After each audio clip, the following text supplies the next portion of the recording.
if you don't like something, why are you doing it? And I constantly am asking that question to my clients who are in the gym doing endless amounts of cardio that they don't want to be doing, or eating foods that they think that they should be eating, but they don't really like or don't want to be doing. And it's like, that is affecting not only your physical health, but your mental health too.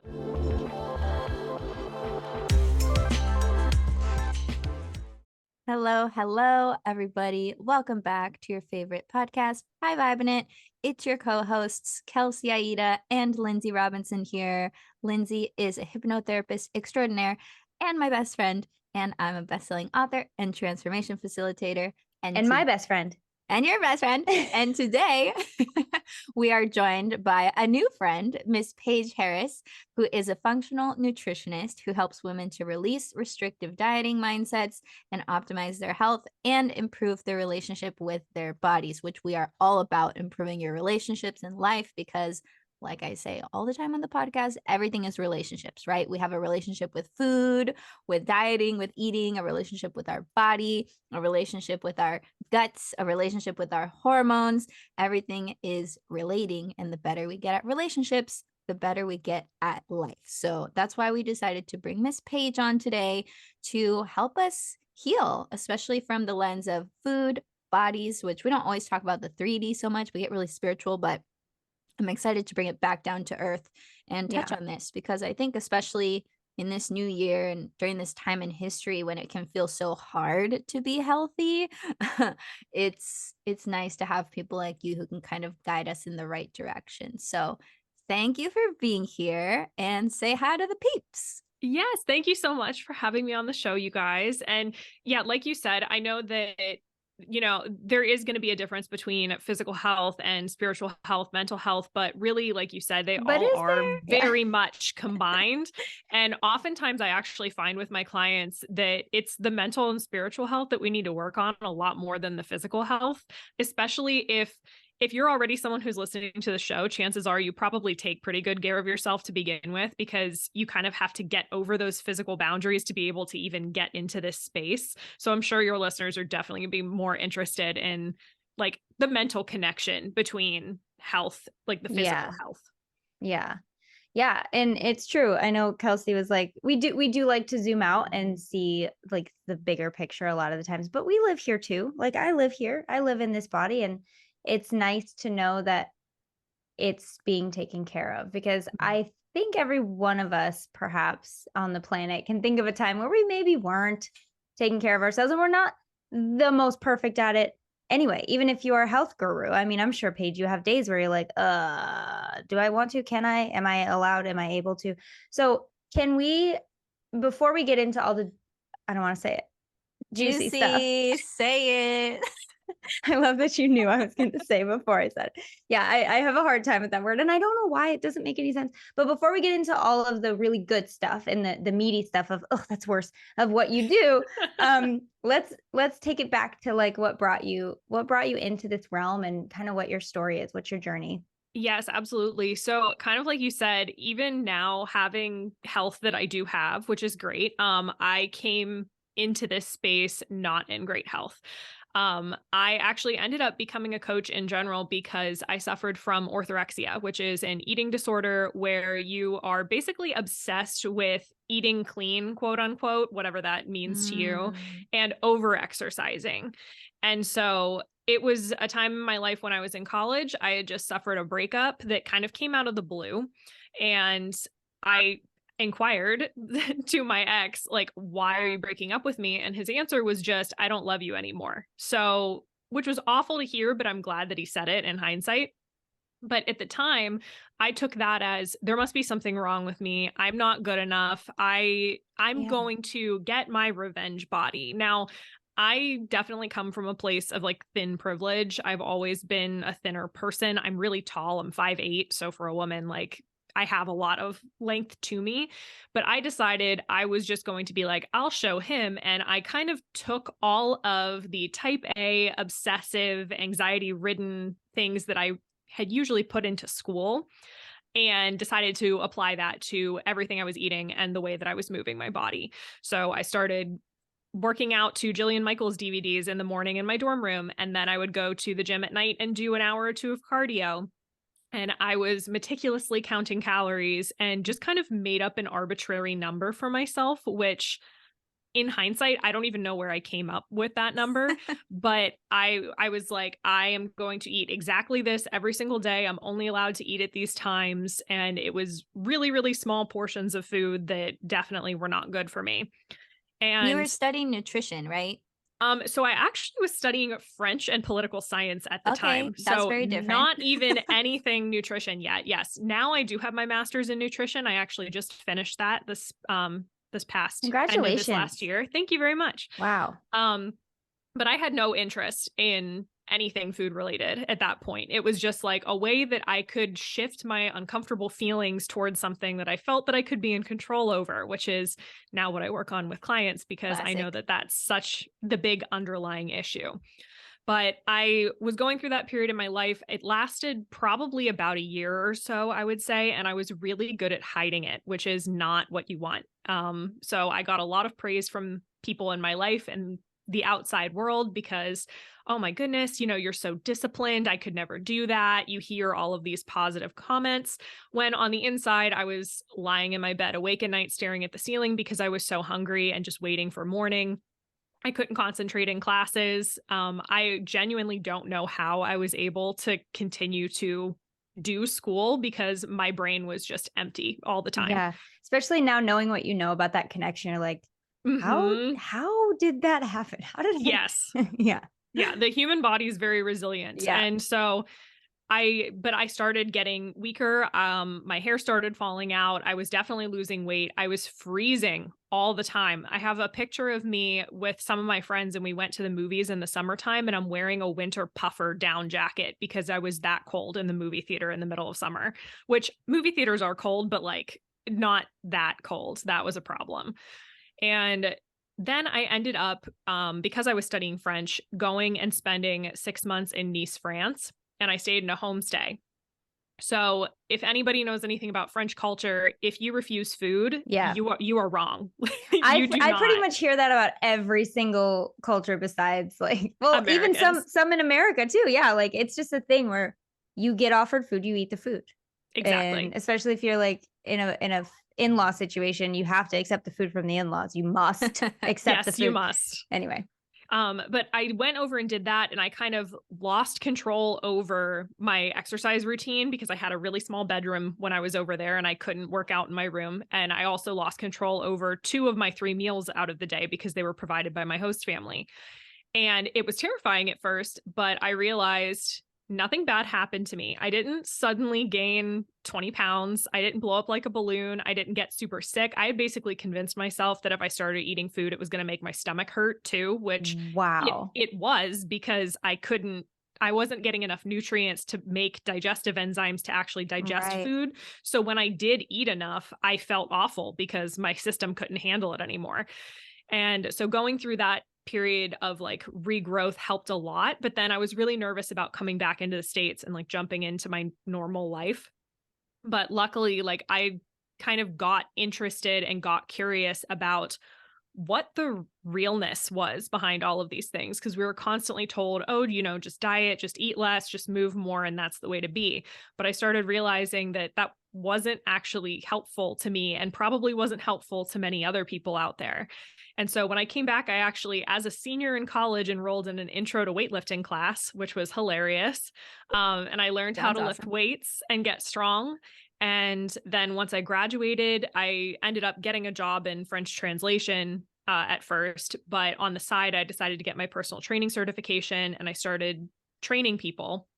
And then a couple of years after that, I moved to Iowa, where I now am with my now husband, because he is studying clinical psychology here. And so I followed him and kind of used that as an excuse to ditch my tech translating job and jump into fitness. The pandemic happened, which honestly was kind of a good thing for me because it forced me to actually stop and reevaluate what I wanted to do with my life. And so I decided to go back to school for nutrition. And I was lucky enough to find this amazing program. It was the Masters of Human Nutrition and Functional Medicine program at the University of Western States. It was a 2-year program and I just finished it up. And I am so excited now to be able to implement all of that knowledge with my clients. I am now in year 3 of running my own business, where I really do just help clients overcome those disordered eating patterns, but really kind of just stop themselves from getting in their own way when it comes to healing their relationships with food, their bodies, and then all of the bad physical symptoms that come along with it, like the gut and hormone issues, like we talked about. Dang. Great That's story. an incredible story. I wanted to stop you, but I didn't. And I'm very proud of myself because I wanted to talk real quick when you said, when you were in France and you thought about coming back to the States, you were worried about how you were going to get back into your routine. Now, I want to just zoom in on that microcosm for a second, because this is important. I think when we start a habit that we think we should be doing, we humans don't necessarily think, do I want to do, but do I really want to do this? Or do I think I should do this? Does it feel good to do this? Or am I feeling like this is torture? Because the way that you said that was, I was worried about how I was going to get back into it. But I'm very curious about what your body said when you thought about coming back to the States. What was that like? Did you get that gut like, ugh, no, but I got to do it. I committed. Or, was it something like that? Or like, what did it feel like? It was interesting because there were many different factors into coming back into the States. So I didn't want to leave because I love France. Like if I could, who would want to leave France? Who's trying if to I leave could France? move there and live there, it'd be great. The things that I wanted to come back for, it was honestly my now husband. We had gotten together like right before I left on this trip, and while I was over there, decided we actually did want to be together. And so I was coming back and really excited to see him. So some of the feelings were just like butterflies over that. But for the most part, it was just like I got used to a way of living in Europe that I didn't know if I trusted myself to be able to go through and like follow through with when I got into the States and had all of those extra stressors and responsibilities. But see, that's what I'm saying. You knew that it was like not aligned. Right. Correct. Here's what I'm trying. Yeah, I'm trying to get at this, like this feeling that we all have sometimes, where we sometimes listen to it and we sometimes ignore it, where it's like you get into this routine of doing something for so long that you stop asking if you should be doing it. You stop asking if you want to be doing it. You maybe you haven't asked that at all, but like the feeling of being in France, right? Knowing you have to come back because you live in the States. Yes, you have to come. But when you think about coming back to the States and doing the same thing because you've been out of it. You know what I'm saying? Now I understand where you're coming from. What was your body absolutely doing? sick to my stomach. Yes. Thank you. That's what I'm trying to get to. There we go. Sorry for just talking around that question. No, but I love the cushion that you put around it, because it gives us such a better picture of what you were going through at the time. And sounds like you had a lot of really amazing reasons to come back. That's not one of them. You know what I'm saying? Right. Like that's one of the things where if we allow ourselves to, we can be like, what am I going to stop doing when I come back to the States? What am I going to stop doing that will be better for me? And you definitely got there, and you definitely, did what was right for you. But I love those moments because those really tell us, if we listen, they're huge. I guess you could call it a red flag. They're huge red flags of like, what, this isn't aligned with me, but why am I still doing it? And that was something that I really got into toward the end of 2020, where I actually hired a business coach and we did a lot of human design work. And I discovered that I'm a generator and my strategy is to respond. And as soon as I found that out, I was like, oh my God, that makes so much sense, because I'm terrible at understanding why I feel certain ways about things until I'm asked the question. So like you said, like, oh, exactly. How did you feel? I'm like, oh, I was sick to my stomach. Like as soon as I get it, I have a very visceral response. And I know that so many people are that way, but they're never having people ask them the right question or asking themselves the right question. Yeah. We don't know how to do that. And this is what we talk about all the time on the show, is like, learn to ask yourself questions. Any questions. You can start with any question, but if you're asking yourself questions, you get into the practice of like getting to know yourself a little bit better, which is exactly what you were doing. So well done for knowing that about yourself and being like, yeah, I don't want to do that. That's not good for me. I don't like it. Most importantly, I don't like it.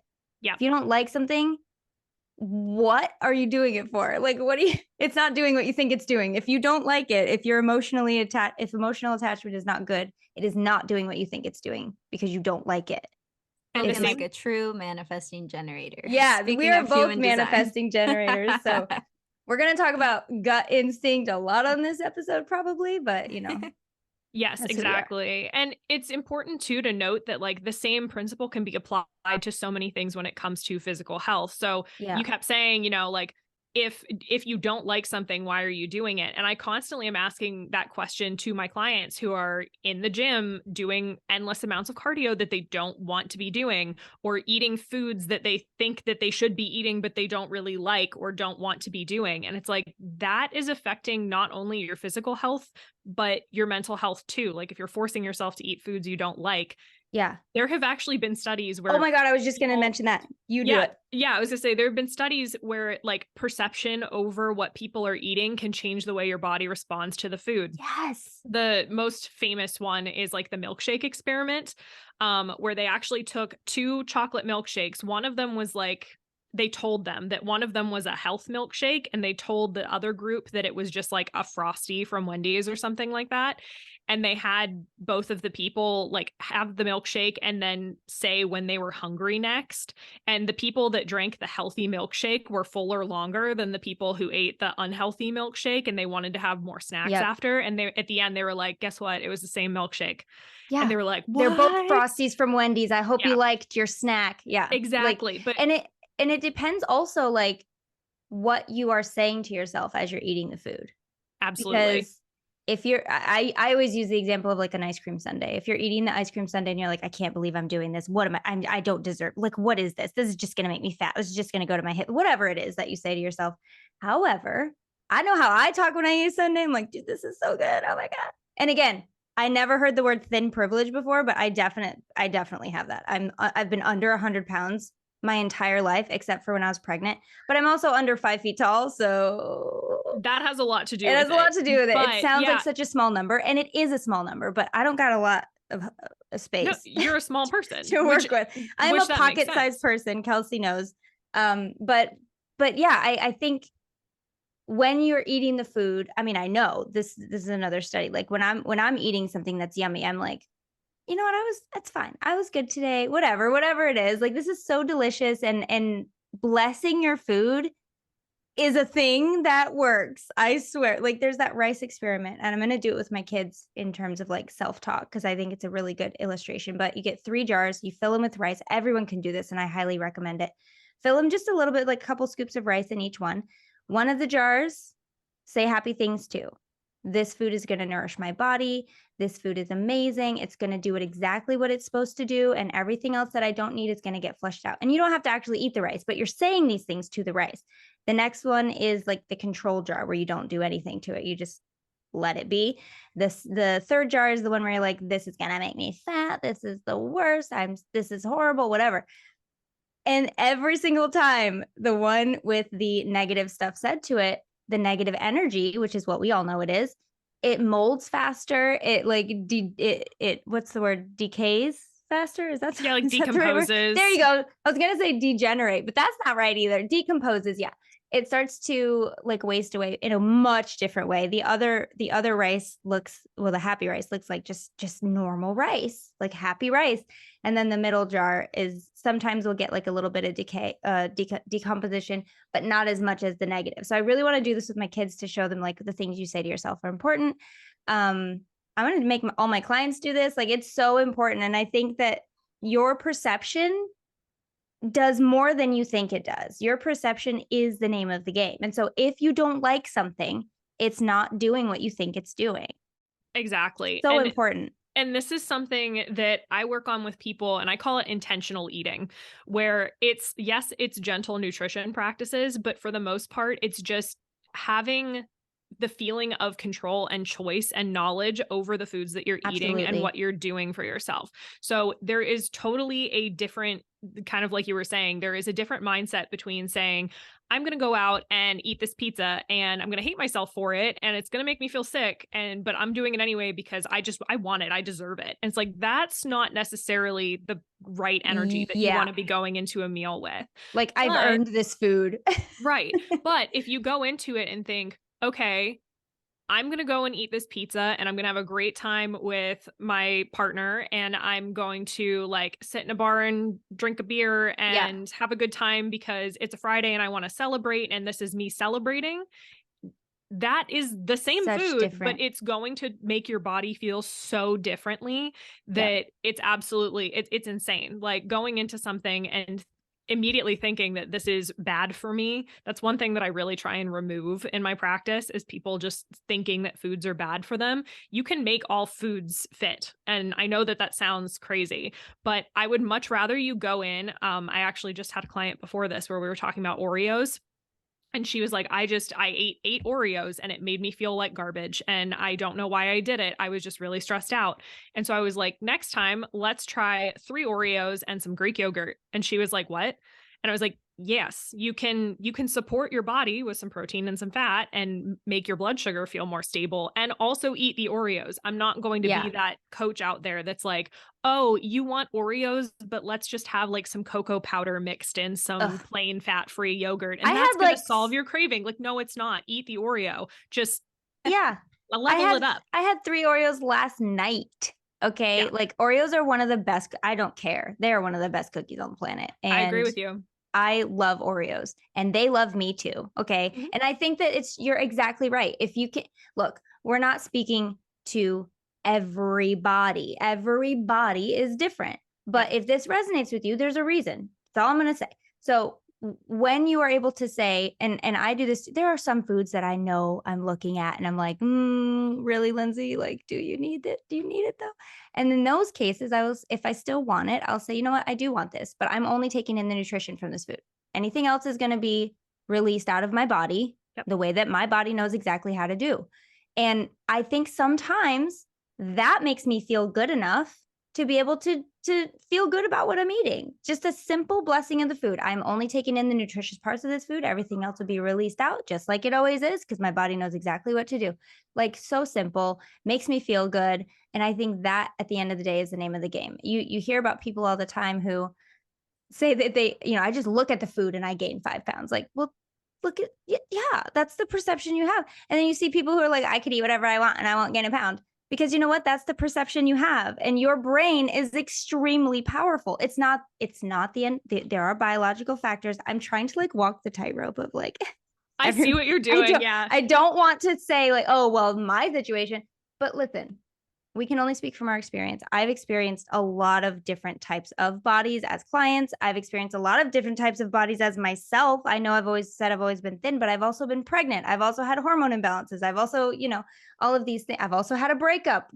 Do you know what kind of diet that is? One. We all know that diet. Okay. And I think that if you can, as much as you can, use your perception to your benefit. Use the power of your mind to help you, and it will help you. You know what I mean? It's just...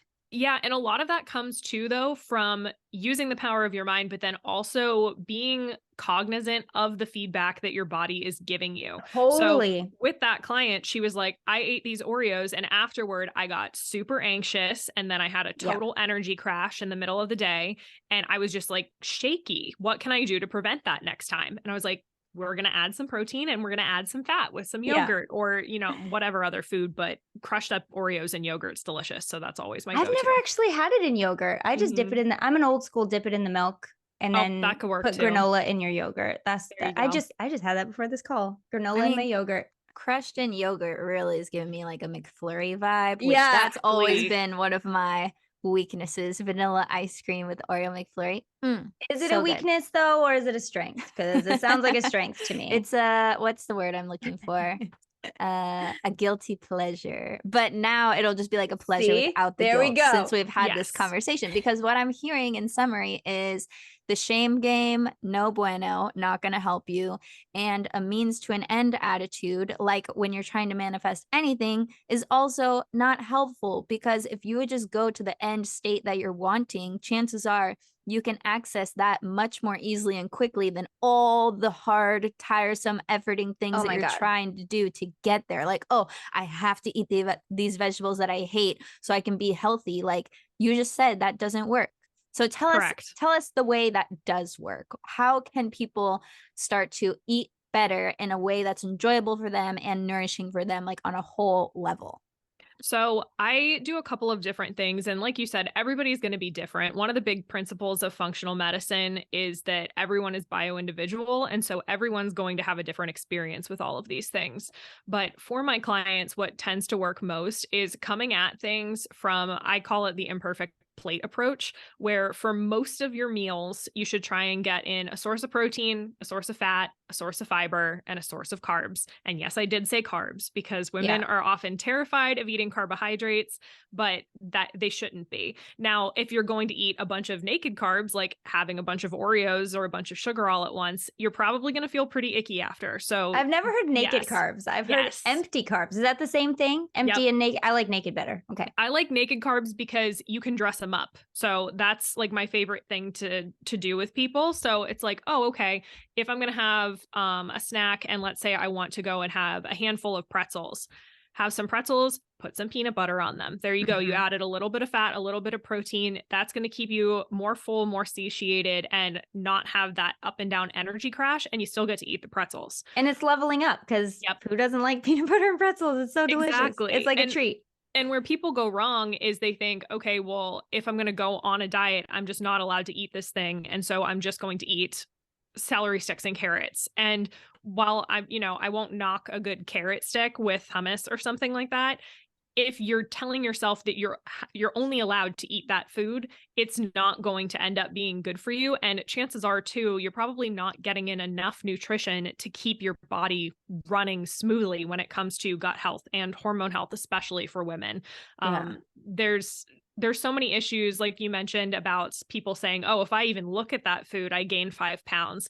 Well, you might if you've been downregulating your metabolism so much that your body is used to basically starving all the time. And so anytime you give it food, it goes, oh my God, I have to store this away because I don't know when she's going to feed me again.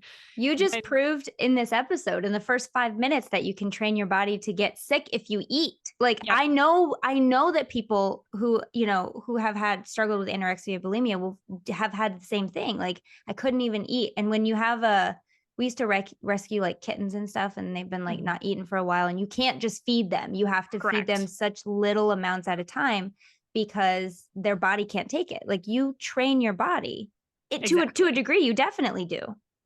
You do. And that's why it's so important to, like I said, use gentle nutrition with these things. If you're going through an all or nothing mindset, it's not going to work. And that goes back to, like we said, about habits. Like, if you're going to just overhaul things overnight, chances are you're not going to stick with it.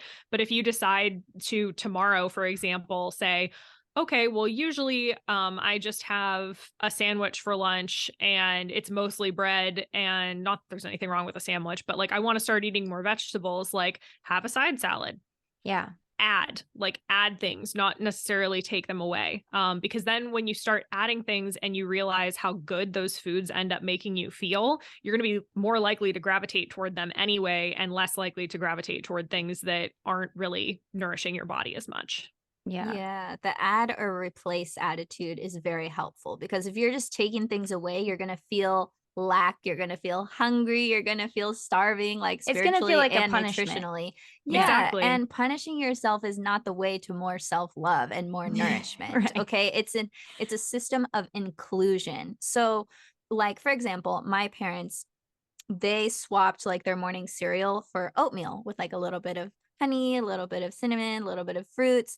And my mom was like, oh my gosh, I feel so much better throughout the day. Like, I don't get hungry as fast afterwards. Your dad and I have both lost like 5 to 10 pounds just from like the one breakfast swap. What did they eat before? Cereal. Just like cereal, Life cereal or Cheerios or whatever boring cereal. Funny.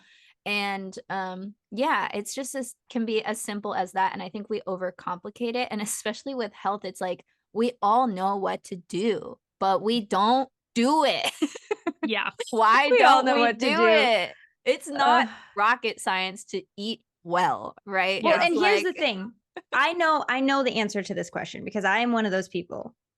If you know anything about me, you know, probably one of those people that's like, I know what I could be doing. Like yesterday or 2 days ago for dinner, I had a piece of pizza and some Oreos.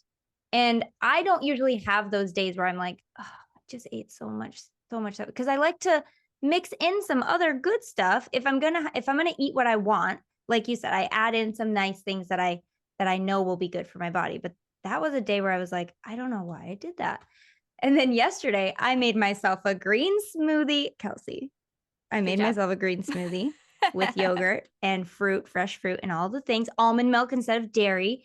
And it was good. It was delicious. And then for dinner, my husband brought home a salad, and I was like, I'm going to eat this salad for dinner, and that's going to be my dinner. And I felt so good. And I felt like I kind of made up for it a little bit.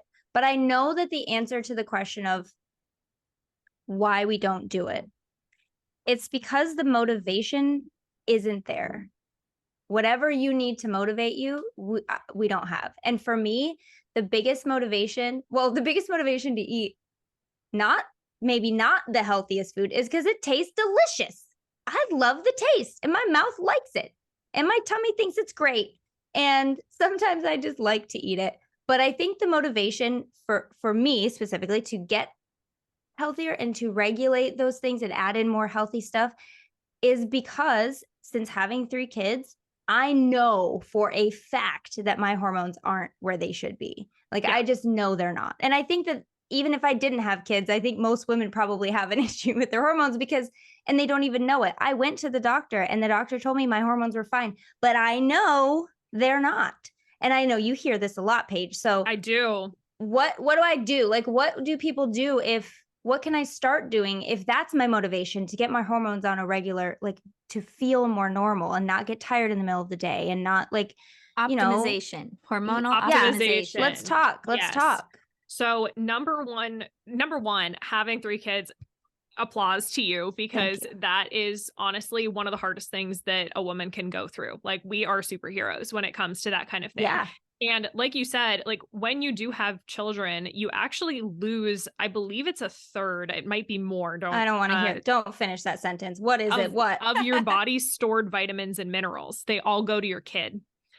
And They so steal this is your why nutrition from they you. do. They steal all of your nutrients. And that's not even talking about breastfeeding. After they were Correct. born, I nursed all of them, and the last one still tries, and he's 4. And I'm like, no, we stopped that 2 years ago, kid. Like, knock it off. But he would, and I know women do for a long period of time, and that can do the same thing, right? It burns calories. Yep. That's great, but it also takes It takes takes your nutrition everything from you, which I mean is great because you're passing that along to your kid, and they're going to do a lot better in life because you did breastfeed, because breastfeeding is absolutely key if you want to have a good microbiome and a good immune system later on. So you did a great thing for your kids. I highly, highly recommend if you have the ability to breastfeed, please do it. Obviously everyone's different, etc. We get it, guys. We get it, ladies. We know. We're here for you. But if you can. But once you do go excuse me. Once you do go through something like that, you do need to kind of bring your body back on track. And the best thing that you can do for that is to eat an abundance of proteins, fats, carbs, fibers, etc. And a lot of the time, what ends up happening, especially for women who have gone through pregnancy, is now you have a baby around. So your time and your energy and your effort for things to do for you is very low. Yeah. It's a very low bar. I know plenty of moms who are like, the only thing I ate today was the leftovers on my toddler's plate, and I didn't have time to do anything else. And that kind of I feel that in my soul. Yeah. But that keeps you trapped in a place where your body is just going, okay, we are in a state of starvation, and starving female bodies don't want to reproduce. And if our body doesn't want to reproduce, we're not going to have happy hormones. We're not going to have a regular menstrual cycle because your body is thinking, I'm in a famine. I can't bring another baby into this world. Why would I be prioritizing having a period? Like, I don't want to. And so the best way to kind of get into that and kind of get your energy back and get over that 2 p.m. slump that you were talking about is to really focus on balancing blood sugar. And the most important thing you can do there, and that I tell my clients to do with amazing results, is eat something every 3 to 4 hours. Yeah. Hey there. We hope you're enjoying this episode so far, but if you want to listen to the whole thing, we're going to invite you over to our podcast. Either search for High Vibin It on iTunes, Spotify, wherever you guys listen to podcasts, or even better, if you want to watch the extended video version of this episode that's even longer than the actual podcast itself, head over to our Patreon at patreon.com/highvibe. Lindsay, tell them what's awesome about the Patreon. Patreon is where we have all of our extended episodes. As Kelsey said, we have it on video, so you can actually see the things that we're talking about. Sometimes we have visual aids, and it's nice to know what we're talking about. We also have hangouts that we do sometimes that are exclusive to Patreon people. And you can get started with all of this and bonus content and everything that we have only for the Patreon people for as little as $3. I think it's $3.33 a month. And that's it. And you guys can get all the benefits and all access to everything that we put in there. Really cool. It's really cool, really fun, super easy to join. And you guys don't even have to do that to finish this episode. If you're like, screw it, I don't want to pay any money, I just want to hear the rest of this episode, go to our podcast, High Vibin It, search for it wherever you listen. It's totally free. Either way, enjoy the rest of the show wherever you choose to enjoy it. And we will see you guys next week because we do a new one every week. Adios. Bye.